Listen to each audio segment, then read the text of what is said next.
Hello, Stevie. Hello, Eva. Yeah, and welcome to Path of Courage. Yes. So this is our first foray into podcasting, and neither of us is technical. So we've just spent the last hour having a little bit of our own trauma, trying to set up lighting and lines and all of that, which I'm sure other people find very easy. Very easy, yes. So this is our first time talking to each other about these things. We do this every day, all day over the phone. So this is actually a nice opportunity for us to do this, to share basically what we're always talking about. So just maybe to give a heads up to everyone out there, is just we're talking about mindfulness and trauma and navigating life and its stresses and what's up with all that. Relationships with that, how we've also lived through this many times in our own lives, whether it was professionally or interpersonally or in relationships. I mean, we've crossed the gamut, I would say. Yeah, and just all these tools that we've collected along the way. And we were actually talking about this earlier, is that, it's not like a lack of tools. Like, people have a lot of tools. And people are going like, I have all these tools, and now what? Like, I don't know what to do. I have all these tools, but I'm still struggling, or I'm still stuck in this cycle. Yeah. What do I do? I mean, what do you think about that, Stevie? Well, it's interesting. I found that quite a few of my clients talk to me about this, and they speak to me about the previous experiences that they've had, shall we call it, in the realm of healing. So whether it was working with psychologists before, and a few of my clients have said they're very glad for the therapeutic models that they did before that they came to see me, but they were frustrated because that wasn't necessarily practical enough. It wasn't action-oriented enough. So there was a lot of cognitive work, and I do believe in a lot of the cognitive work. I think both of us do quite a bit of cognitive work in how we approach our clients. But the frustration that people have is quite repetitive. The cycle of, I have an idea of how I want to feel, but I'm not sure what that is practically. Yeah. And, I think it is like you're talking to this thing of these top-down approaches, we call them, and the bottom-up approaches. So from the mind into the body and from the body into the mind. It's sort of just the orientation you're working from. Yeah. And there's a lot of top-down approaches. Yeah. I mean, lately in the last 10 years, definitely the bottom-up approaches have been getting a lot of sort of airtime. Yeah, exactly. And it's funny, as a physio, we've actually gone the other way around. Oh, yes. We've been doing bottom-up approaches, like trying to change the muscles by mashing them into submission, or, all these different sort of biological models. And we're starting to go like, okay, but what are we missing from the top down? And what I think is happening now in our society is this sort of melding point, which is like where I work as a physio, sort of the interplay between these two. Yes. So that mind-body, Cartesian split is really starting to heal, but it's quite a hard journey to find this middle point where there's nuance. Incredibly different. I think also people are, what's so wonderful is that the language for this has evolved in the last couple of years. Like 10 years ago, people weren't necessarily speaking this fluently or this openly about mindfulness, about consciousness, about these approaches. Yeah, there's a bit of the top down, right? It's like having the concepts there. So at least that work ground has been laid a bit. You don't have to explain so much. Yeah. But the thing that I find that people are not, my language for it, when I work with actors, I would say that they're not well rehearsed in, is they're not well rehearsed in how do I actually feel what I'm thinking? How do I drop into my body more? How do I have a physical feeling? Know that I'm actually okay here. But the language that I use with my clients is most of us are so unfit there. Yeah. So we don't know, we don't realize that number one, that we're actually stronger than we tell ourselves. We've been running away from intense emotion for so long that we've normalized that. So we haven't normalized, hang on a second, I might have a lot more resiliency and stamina to tackle life's challenges than I originally thought. Yeah, but the same way as, as when you just start exercising. Yes. Like that first month is quite sore, like you lift up weights, the next day you're sore for 2 days. In the same way, when we come to discomfort in the body, yes, in order to access this resiliency, which is sort of underneath the discomfort, or not underneath the discomfort, you need to be able to sit with discomfort in order to access that. And we have such a problem in society of like, oh, I don't want to be with discomfort. I want to be they told me, Isn't this so like life? so we were talking, I was teaching a mindfulness thing. We talk about the drilling in the background. Yes. And, being on retreat and teaching retreats and then hearing this drilling in the background and going, but this is it, right? This is discomfort. This is life. I want to do my fucking podcast. Yes. So, it's just like, okay. So let's work with this. So both of us hear the Hadedas. the harbingers of doom. The harbingers of doom. Both of us sort of sit there going, oh, okay, we really want this to stop. Like, we really need some quiet now. Yeah, that's the narrative. That's the thoughts about it. And the expectation. And what I want and what's actually happening. Yes. Then we drop into the body and go, I'm a bit irritated. I can feel my heart rate going up. I can feel I'm a bit heavier in my breathing. So I drop into my body and I go, okay, I can't do much about it. Okay, and there they start flying away a bit. Because acceptance brings change. Yeah, exactly. It's so interesting, like the Hadedas, and it really is. This is the cycle of life, isn't it? Whether it's Hadedas or children or school fees or, all the kinds of things that people are dealing with every single day that we're all so distracted by. Yeah. Something that you and I speak a lot about is presence, the practice of presence. Yeah. Accepting the present moment is a form of presence as well. And presence to your discomfort. And like I was trying to say before the Hadedas, yes, is, discomfort is such a taboo in our society. Everyone's told you how to get rich quick, how to be happy all the time. And this paradox of being happy all the time, that is the goal of toxic positivity. Exactly. It's like actually the meat is in the discomfort. Not that we want to re-traumatize people and like, oh, you're going to go into your discomfort and just sit there. Yeah. But it is hard work. No. And this is the thing I think that is missing is we have these tools, but we don't know how to be with, which is not a tool. No. It's actually just starting to become friends with all parts of you. Absolutely. And, this, as you say, this learning how to become friends with all parts of ourselves, in intense moments and sessions with clients. Of course, we're all individuals, but we share a lot of challenges. We all share a lot of gripes with life. We all share a lot of frustrations. And in those moments, I would sometimes say to a client, these are the parts that we actually have to fall in love with. That we've actually got to fall in love with our shadow and our light, because both have things to tell us that the other can't tell us. Yeah.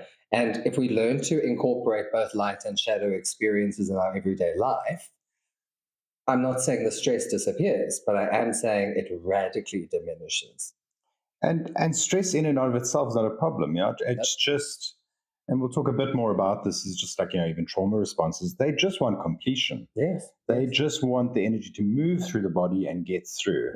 And, it's quite And hard. our brain works there as well, because the brain just wants the solution. Exactly. But, the brain, unfortunately, and this is, in working with clients, is a hard thing. Like you ask them, how do you feel about X, Y, and Z? And they go, I think, and that, we're all little bobbleheads just going, no. How do you feel in your body? Can you tell me where you can feel that feeling? Do you remember? I was there for years. Yeah.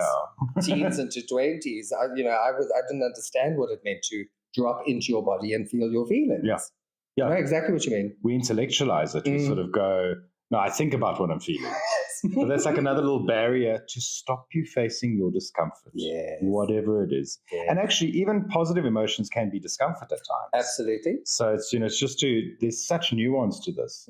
But the reality of the body is that it will always tell the truth. Yes. There's no lying there. The mind can go into the future and worry. The mind can reminisce about the past. It can be in a whole range of past to futures. The body and the breath is always happening right now. Right. Life returns.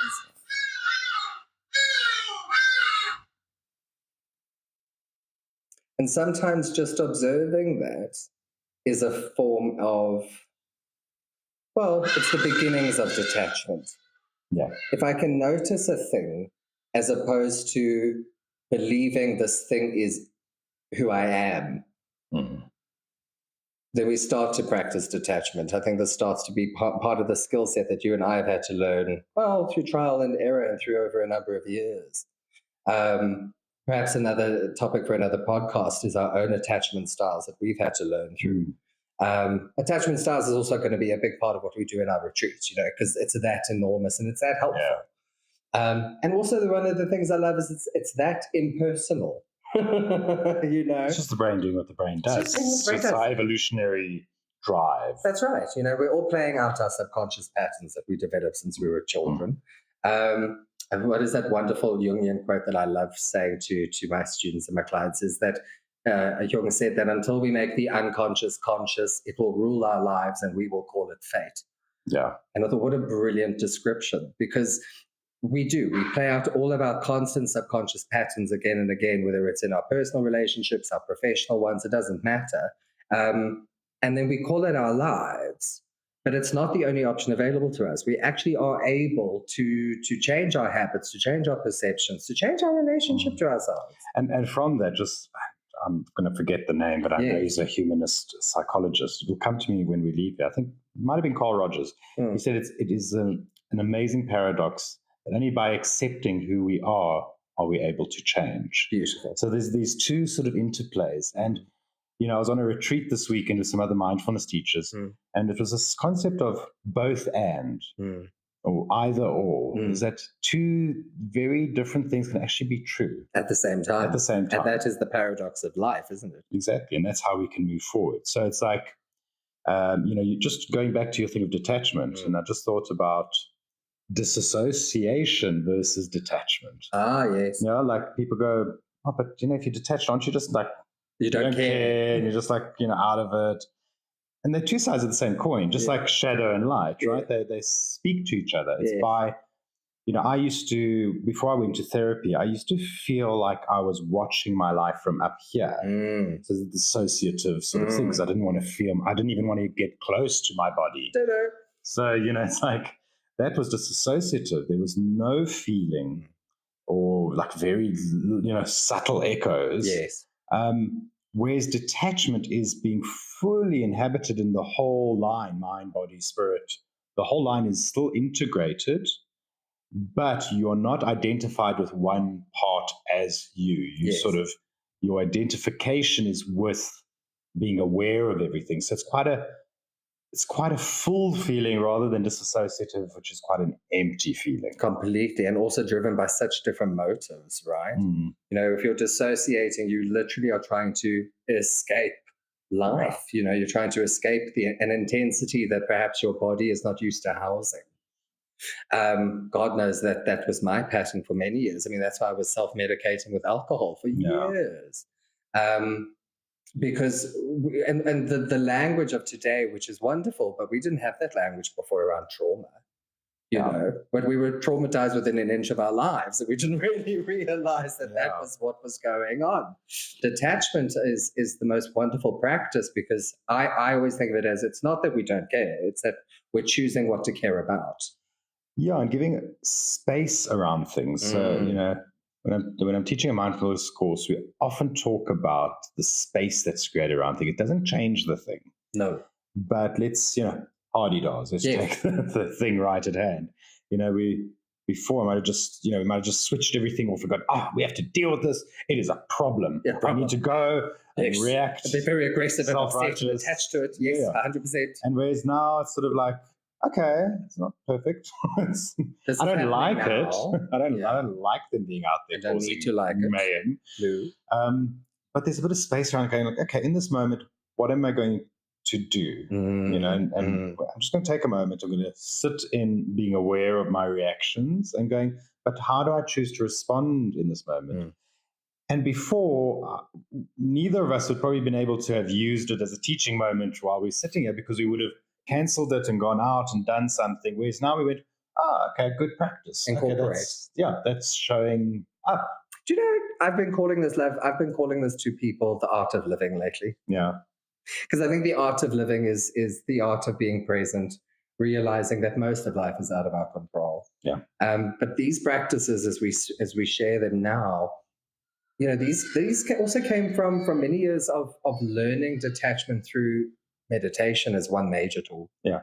We've had to develop these tools. What we now practice so, shall we say, more naturally, did not occur to us naturally 10 years ago. Yeah. They've become habitual practices, which I think is important for people to hear. Because I think a lot of people compare, they hear what we might be saying, and then they might be comparing themselves thinking, oh, well, I can't do that. Yeah. And, I often say it's formal, we call it formal and informal practice. So there's a formal practice which requires a bit of discipline, requires a bit of sitting down, it requires you to show up in a certain way every day, usually at a certain time. Yeah. Just to have the mind in a bit of a habit loop. Yes. And as coaches, both of us encourage that. Yeah, and especially in the beginning. In Yeah. the beginning, when you're building up a capacity, It's critical. It's critical. Otherwise, there's no force behind what you're doing. There's that, and also, as we like to add, then also our physiologies, our brains won't accept the new habit. Yeah, and what happens is when you have enough formal practice and you've really embedded yourself in the practice of mindfulness or whatever you are working on, breath work, is that it becomes more accessible, like happy little accidents throughout the day where you just go, you drop in, you go, okay, I'm able to be here. Yes. Yeah. Observing life as opposed to absorbing everything. Yeah. And that practice is, I think, an art form, really. Yeah. So we all have it as human beings in our potential.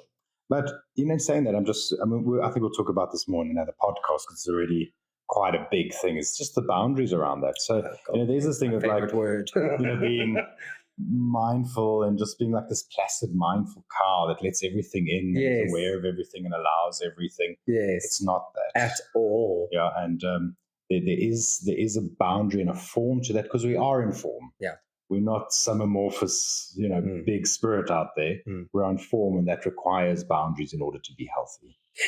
The boundary thing, and I think I find myself saying the word boundary probably every day, either to my clients or to myself. It's that important. Somebody like myself who grew up very, very codependent, very people pleasing, and not quite realizing that that's what I was doing.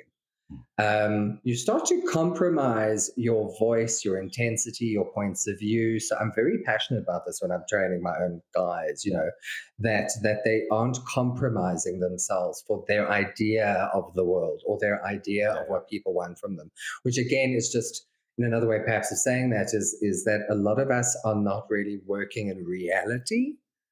Well, this is the thing. This is why we have to, that's why I think we bookshelf boundaries for a bit of another day, because the basis is like what you're saying is to be aware of, to be with. Yes. You cannot know or change your behavior if you cannot be with yourself. Well, you can, but it's very hard. Amen. You can do as much affirmations as you want, but if you're just in your mind the whole time and so identified with mind as self, which, just because we're talking about this, and this might be quite relatable and useful for some people listening to us, we also go to our minds as a coping strategy. We also overthink as a form of surviving our traumas. God knows that both of us did that in different ways. And we've encountered that in our clients as well. Yeah. We rush to thought as opposed to feeling, because thought is where we think we have a false sense of control. Yeah. But also, it's not to demonize thought. It has and it's a necessary thing. Exactly. It's brought us to where we are. It's able to plan for things in the future. But the problem with that is when you marry that with the reptilian brain, the brainstem, the survival stuff, it starts to worry too much and have anxiety because it's even worried about things that haven't happened or they happened that way before. And then we're not present enough to go like, this is not happening in the same way right now. There's a different response available now. Yes. Which is, an insight that one learns after a practice. Yeah. Until you're in that practice, you are literally just, you feel like you're just in the muck of yourself. Yeah. It's just like every overwhelming negative sensation feels like the essence of who and what you are. And, I suppose another way of saying that is dark night of soul journey stuff, isn't it? Yeah. I mean, I remember after my brother died that I think it was like a year or two later, I was starting to get panic attacks. And it was also related to a lot of other unresolved family issues. Sure. So pulling off on the side of the road, not knowing how to, it was just so overwhelming. I didn't know how to deal with it. And I'm like, but I know meditation, and I hadn't committed so much to practice then. I think that was the impetus to really commit. Like I'd always dabbled for like 12 years before. So I'd done a lot of practice. Yeah. But also asking for help, going to a therapist and going, I don't know how to be with The how this. is everything, Yeah. isn't it? And just also, maybe this is also something to bring in, is also doing it on your own is really not the way to go. Like we require community. Yeah. In Buddhism, they talk of the three things are Buddha, Sangha, and Dharma, which is Buddha is you, your awareness, your nature, your Buddha, Christ nature. Sangha, which is community, and Dharma, which is the truth or concept. Like, what are we learning? What are we feeling as truth? And you need those three in order to move forward. Otherwise, you're going to get stuck. Yeah, and also we need to practice a lot of patience and tolerance on ourselves as humans, because none of us get this right 24/7. It's just not possible. Yeah. I think in the personal development or the mental health arenas, I find that this is something I say quite a bit to people: is be careful of an expectation when it comes to your idea of healing. That could be a very subtle sabotage, believe it or not. Yeah. Because are you having the experience of healing, which, let's be honest, is going to be on its terms and not yours? Yeah. No. You don't know what you don't know. Like you don't know what you don't know. You can't plan healing. No, you can't. And as both of us know, and we've seen this with people we've worked with, the true transformation doesn't happen on our clock. And it doesn't happen in what we think it's going to be. Yeah. Going back to my sort of panic attacks, it was this weird thing of I remember having to write out like all my emotions, like on a big thing, and going like, where is everything placed? Very helpful. On most people don't have an emotional vocabulary. Yeah, but it's going like, oh, my anxiety is this big amorphous thing under there. And I sort of noticed I'd covered it with all these other things like, happiness and like, just trying to cover it up. Yes. And she's like, well, what if you befriend your anxiety? And I was like, I don't want to befriend my anxiety. What is this ridiculous? I want it to be gone away. Like I want to, but in that wanting it to go away is that you push very hard. It takes a lot of energy, which then will splinter out in panic attacks. Yes. Or whatever it is, whatever your flavor of, completing, body expressing. What the mind represses, the body expresses. Always. So until I could allow that anxiety, and obviously in a safe, controlled way, we don't want to re-traumatize, people. So I had to, she had to edge me in, like, okay, let's knock on the door. Oh, no, some voices in there I don't like. Yes. Let's listen to the voices a bit. Yes. Let's touch the handle. Yes, slowly which getting. We'll be doing very similar work in our retreat. Exactly. And that's called titration, which is like little drops of experience. Because plunging someone in a pool of anxiety is not helpful and re-traumatizing. Yes. And probably a lot of I know a lot of my clients have been to these workshops where it's, scream into the void, and there's a place for that, but I don't think in the beginning. Certainly not at the beginning. Yeah, but there might be a place for that, but it's also not necessary, I don't think. I think there are much calmer ways to do it. Yes, there's a bit of push because you need a bit of energy behind it. But to just dunk people in the middle of the dark sea is not a great idea. Works. I mean, even when I've worked with actors, I've always said to them, because they come for their training wanting this intense stuff, from the get-go. Yeah. And I always say to them, that's like shooting a machine gun in the dark and hoping for the best, because you don't know what you're going to hit. And you will cause a bit of damage. What we have to learn as human beings is how to be intentional with our emotion, how to be intentional with our intensity. Although I must say, and I think anyone who's watching this, who's worked with me will say, Stephen, not intense. No, I do push, but I'm very careful as to when. And often those what I call pushing is more about an emotional breaking point. I'm a great believer in the breakthrough happens after the breakdown. But you've also got to be cautious about who you're doing that with and when and what are their circumstances. And also it's not true for everybody. Yeah, and does the person have the resources? So we talk, in the beginning is a lot of resource building. Yes. Yeah, that's the beginning point of trauma work, Yes. and encountering the body, Mm. is let's resource ourselves. Mm. So a very simple thing is having a lot of anxiety, not even be able to be with the feelings in the chest. I used to have the beating heart going fast and the tightness and going, okay, The knot and tummy. yeah. So but and just being able to feel that, but then going like, okay, I can be here for 5 seconds, in the beginning. Like I can be here for 5 seconds and then I can feel that panic attack starting.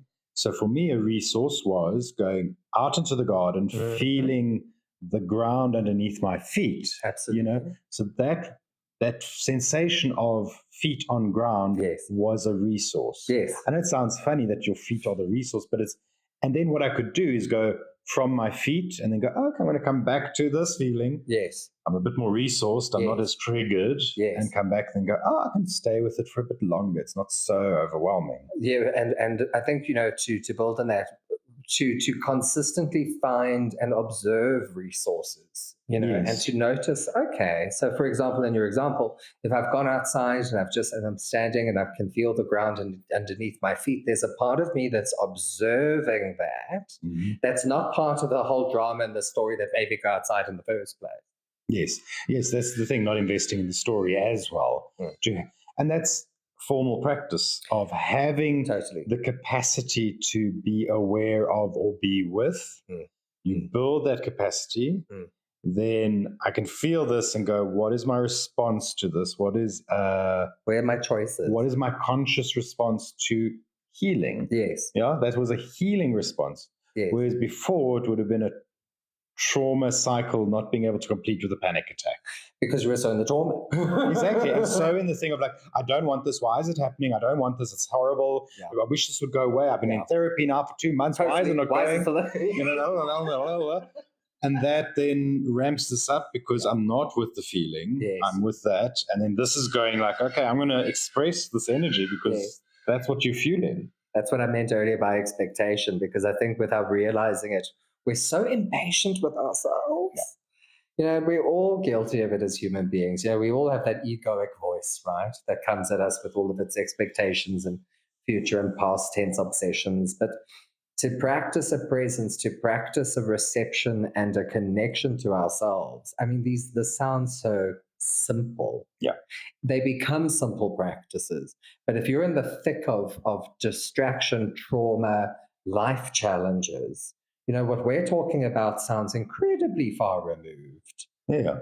And, this is the thing with mindfulness is not mindfulness without kindness and compassion. To self. And this is usually the missing thing. So there's, the people pleasers, and I think this work attracts a lot of people pleasers, is that they say, but I am so kind. I'm always helping people. I'm always codependent, if I call them with that. Codependent. Yeah. They don't understand because they're like, but and people will tell them they're the most kindest person in the world. And I remember I was doing a compassion retreat. And there's this sort of practice where you breathe in the suffering of the world, you transmute it and give out love, light, and joy to the world. Mm-hmm. You've been doing that since you were in your teens. Yeah.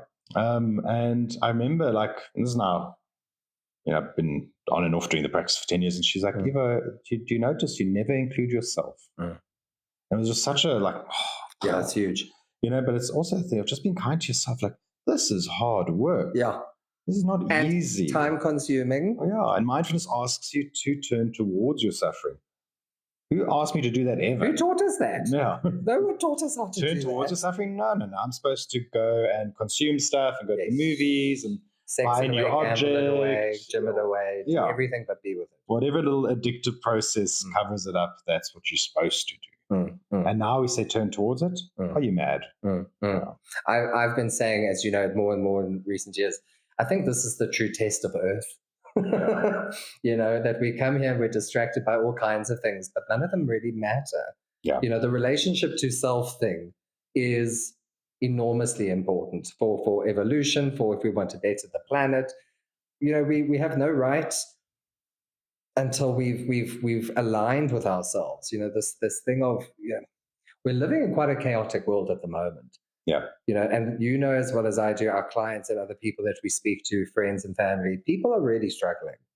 And the reality of the world now is there's a loss of love, there's a loss of compassion, There's the volume is turned up on panic, expectation, worry, control. We're living in a very narcissistic time, and I think that's another thing that we've got to also take into account. We've also got to be quite tolerant and kind to ourselves, because this isn't the easiest time in the world to be alive. Yeah.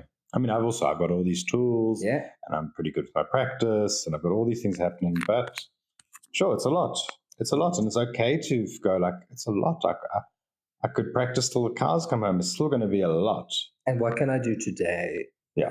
What can I do in this hour? Because I might have all these skills, all these tools that I have, but am I looking for relief?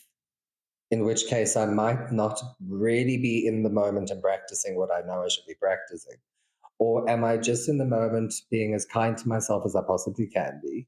Yeah. Saying, listen, you didn't choose these circumstances. Here you are having to navigate them.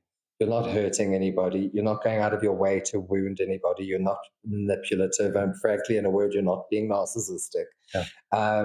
Be kinder to yourself. I find that I joke with some of my clients because, a narcissistic person or people who are problematic in their lives, they don't come to see us.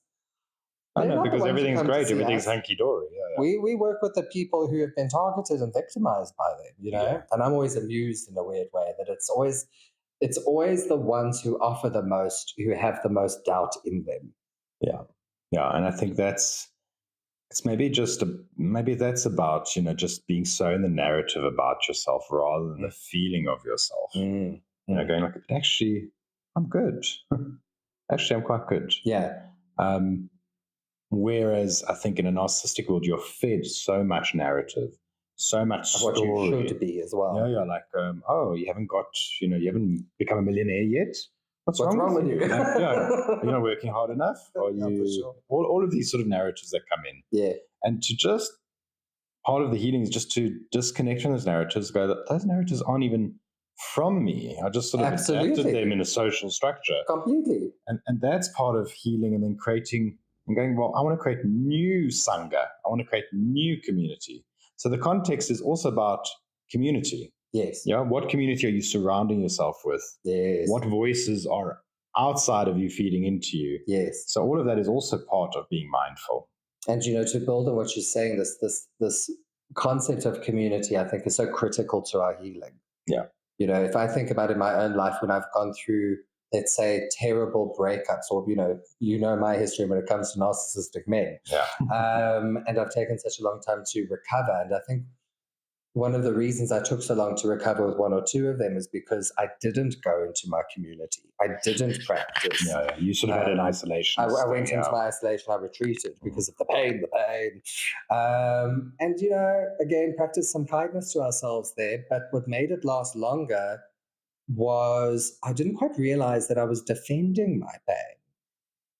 This is mine. This is my agony. So Caroline Mesa talks about woundology, right? Yes, completely. That we sort of share in our wounds, and that's now the currency. Of course, what I didn't realize at the time in a broader context is, why am I holding on to this as long as I am? Well, hello, childhood trauma and my own attachment styles. Yeah. So there was that nuance, which I wasn't aware of at the time. But we were talking about community. Friends, family, people who are on your side. Yeah. And to have those people in your life is so important. I mean, one of the reasons that you and I are doing this retreat and want to do further retreats is, again, this idea of community. Who are the people that I can love and trust? Who are the people who are going to be there for me and that I can be there for them? Yeah. And it's such a big thing. We do the 8-week mindfulness-based stress reduction course, me and a friend, Tracy. And the big thing that it just comes up over and over again is people going like, you can almost feel like they're just, like, relax into community. Like, I am seen. Yes. I'm seen in my pain. I'm seen in my joy. I'm seen in all of this. And it's such a balm for people. And actually the research even says, like, I never remember percentages well, but something like 60% or 70% of what happens in a mindfulness-based stress reduction is because of community and sharing of experience. Well, there you go. Not the practices. Practices are important. They create a ground for it. But on their own. Yes, but actually the healing part comes from, okay, now what do you do with this awareness? Yes. what do you do with this increased capacity to be mindful of and be with? Totally. I mean, there's a reason things like cognitive or talk therapy work, right? Yeah. There's a reason that people become toxic over time when they don't communicate, when they don't share, they don't express. There's a lot of research that backs that up. The mind-body connection that you were speaking about earlier. Yeah. So if we don't normalize sharing, we're normalizing the opposite. Yeah. And disconnection. And connection is what we are missing. This is why the world is as it is, right? Yeah, we're all in our little silos, Yep. and our silos in a lot of ways have become our phones. This little silo of information of connecting through this thing. And it does help with connection. It can. Sure. I mean, I teach on Zoom. Yeah, totally. It's amazing to be able to be with all these people all around the country and feel connection. Yeah. But in the same way, we can also be in our little echo chambers and our little narratives driven by algorithms and by what we choose to have on our phones. And then we're in this little silo of disconnection. Absolutely. Which sells itself as connection. I suppose it's also gotten a bit worse since COVID, hasn't it? So since COVID up till now, this idea of I don't need people, or I don't need to engage people face to face. Or feeling so tired to get engaged with Yes. people. I think we need to realize that's also become like a habit almost. But I argue this with some of my students in that I think that the fatigue comes from the lack of social engagement, actually. They think the social engagement is making them tired. I don't believe it is. I think it's the isolation and the screen addictions and that are making us tired. If you're with a good friend of yours, it doesn't matter how tired you are.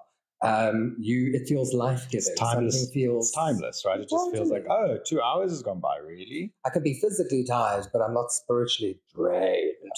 Funny enough, our group of friends is now made like, we need to get over this COVID mindset we had of, being, locked down and all of that. And we've made a once a month lunch group. Yeah. And, maybe we won't go to all of them, but like it is a standing appointment that is connection in a very busy world. We're all very, overwhelmed with work and duties we have and all of that. To create this island of connection and go, we need this. This is part of what we need. And very, intentional.